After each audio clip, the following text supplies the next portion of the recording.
ಸ್ನೇಹಿತರೆ ನಮಸ್ಕಾರ. ನಾನು ಮಧು ಅಂತ ನೆಟ್ ಸರ್ಫಿಂದ ನಾನು ಮಾತಾಡ್ತಾ ಇದ್ದೀನಿ. ಸ್ನೇಹಿತರೆ ಗಮನಿಸ್ಬೋದು ಈ ಟೊಮೊಟೊ ಗಿಡ ಯಾವ ಥರ ಇದೆ ಅಂತ ಹೇಳ್ಬಿಟ್ಟು.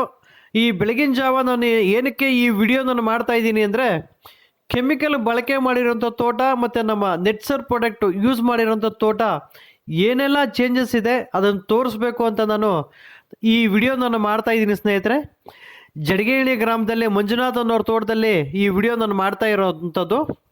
ಸ್ನೇಹಿತರೆ ಗಮನಿಸ್ಬೋದು, ಅತಿಯಾಗಿ ಕೆಮಿಕಲ್ ಇದರಲ್ಲಿ ಬಳಕೆ ಮಾಡಿದ್ದಾರೆ. ಕೇವಲ ನಮ್ಮದು ಒಂದು 30% ಮಾತ್ರ ನಮ್ಮ ನೆಟ್ ಸರ್ಫ್ ಪ್ರಾಡಕ್ಟ್ ಯೂಸ್ ಮಾಡಿದರು. ಸೊ ಕಾರಣಾಂತರದಿಂದ ಅವರು ನಮ್ಮ ನೆಟ್ ಸರ್ಫ್ ಪ್ರಾಡಕ್ಟು ಕಂಟಿನ್ಯೂ ಮಾಡೋಕ್ಕಾಗಲಿಲ್ಲ. ಸೊ ಅದು ಆಗದೇ ಇರೋ ಕಾರಣ ಕೆಮಿಕಲ್ ಹೆಚ್ಚಾಗಿ ಬಳಕೆ ಮಾಡಿದ್ದಾರೆ ಮಂಜುನಾಥ್ ಅನ್ನೋರು.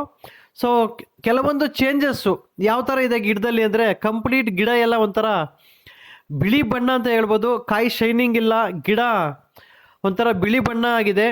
ಮತ್ತು ಆಲ್ರೆಡಿ ಕಾಯಿ ಕೂಡ ಹಣ್ಣಾಗಿದೆ. ಸ್ನೇಹಿತರೆ ಗಮನಿಸ್ಬೋದು, ಕೆಮಿಕಲ್ ಹೆಚ್ಚಾಗಿ ಬಳಕೆ ಮಾಡೋದ್ರಿಂದ ಏನೆಲ್ಲ ತೊಂದರೆ ಆಗುತ್ತೆ ಅಂದರೆ ಸ್ನೇಹಿತರೆ, ಗಿಡದ ಆಯಸ್ಸು ಕೂಡ ಕಡಿಮೆ ಆಗುತ್ತೆ, ಮತ್ತು ಕಾಯಿ ಕೂಡ ಬೇಗ ಹಣ್ಣಾಗುತ್ತೆ. ಸ್ನೇಹಿತರೆ ಗಮನಿಸ್ಬೋದು.